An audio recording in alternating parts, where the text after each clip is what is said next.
ஆமேன், அல்லேலூயா. உங்கள் யாவருக்கும் என்னுடைய அன்பின் வாழ்த்துக்கள்.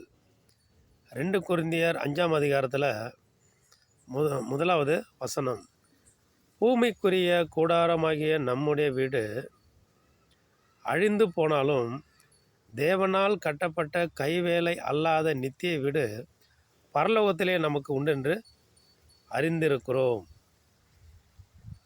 பாருங்கள், பூமிக்குரிய கூடாரமாகிய நம்முடைய வீடு அழிந்தாலும், நம்முடைய வீடு அழிந்து போனாலும், பூமிக்குரிய கூடாரம் நம்ம என்ன பண்ணுறோம்? அந்த பூமியில் கொஞ்ச நாள் எல்லாருக்குமே வாழ்க்கை உண்டு. பூமியில் நம்ம ஒரு வீடு கட்டுறோம், அதில் குடியிருக்கிறோம்.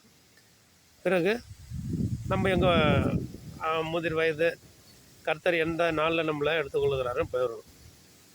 அது இல்லாமல் இன்னொரு வீடு, நம்ம வசிக்கிற வீடு, அதை சொல்கிறோம்.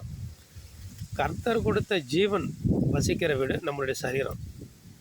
இந்த சரீரமாகிய இந்த வீடு ஆண்டவர் சொல்கிறார், பூமிக்குரிய கூடாரமாகிய நம்முடைய வீடு, இந்த வீடு ஒரு நாள் அழிந்து போகும். அழிந்து போனாலும் தேவனால் கட்டப்பட்ட, பரலோகத்தில் இருக்கு பாருங்க, தேவனால் கட்டப்பட்ட, பரலோகத்தில் தேவனால் கட்டப்பட்ட கைவேலை அல்லாத, இப்போ நம்ம வீட்டில் கட்டுறோம், கைவேலை என்ன பண்ணுறோம்? செங்கல் எடுக்கிறாங்க, சிமெண்ட்டு, மணல், ஜல்லி இதெல்லாம் எடுத்து வச்சு தான் வீடு கட்டுறாங்க.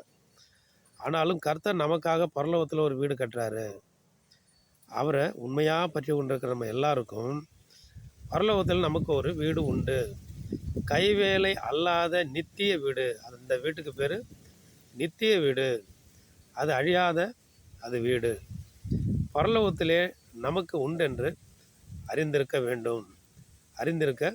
வேண்டும் என்று சொல்லுகிறார்.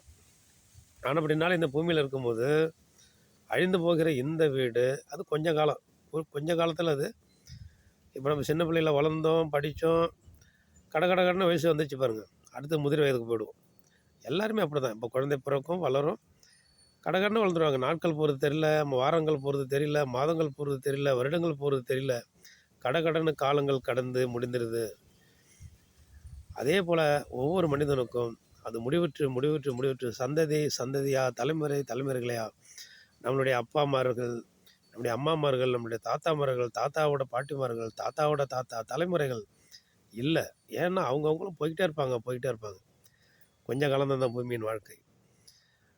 தேவனுடைய கைவேலை இல்லாமல் ஒரு நித்திய வீடு நமக்கு பரலோகத்தில் கட்டப்பட்டது.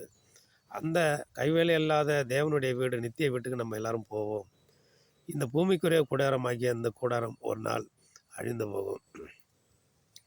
அதனால் கர்த்தரை பற்றி கொள்ளுவோம், கர்த்தரை அண்டிக் கொள்ளுவோம், கர்த்தரோடு கூட இணைந்து வாழ்வோம். நித்திய வீட்டுக்கு எப்போ போவோம்? உடனே இப்பே இல்லை. நித்திய வீட்டுக்கு எப்போ கர்த்தரை அழைக்கிறோம்? நம்மளை பூமியில் நம்ம இருக்கும்போது நம்மளை ஆசீர்வாதமாக வாழ வைப்பாங்க. நம்ம என்னென்ன ஆகாரம் வேணும், நம்ம என்ன சாப்பிட்றோம், நம்ம எல்லாம் உடுத்திக்கணும், நம்ம என்ன விரும்புகிறோமோ எல்லாம் நமக்கு ஏசப்பா நமக்கு கொடுப்பாங்க. தேவன் நமக்கு கொடுப்பாங்க. ஆவியானவர் நம்மளை நடத்துவாங்க. முதிர் வயது வரையில் நம்மளை நடத்துவாருங்க. முதிர் வயது வரையில் நம்மளை நடத்தி பின்பு என்ன பண்ணுவார்? அவர் ஜீவனை எடுத்துக்கொள்ள நாட்களில் முதிர் வயதில் நம்ம எடுத்துக்கொள்வார். அது வரையில் எந்த தீங்கு, உயிருக்கு ஆபத்து அதெல்லாம் வராது. நம்ம கர்த்தரை அண்டிக் கொண்டு வாழ்ந்தால் சமாதானத்தில் வாழ்வோம். கர்த்தர்கிட்ட போகிற நாட்களில் நித்திய வீட்டில் போய் நம்ம சேருவோம். என்ன சொல்லுங்கள்? அதனால் கர்த்தரை பிடித்து கொள்ளுங்கள், இறுக பிடித்து கொள்ளுங்கள். ஆமென், அல்லேலூயா.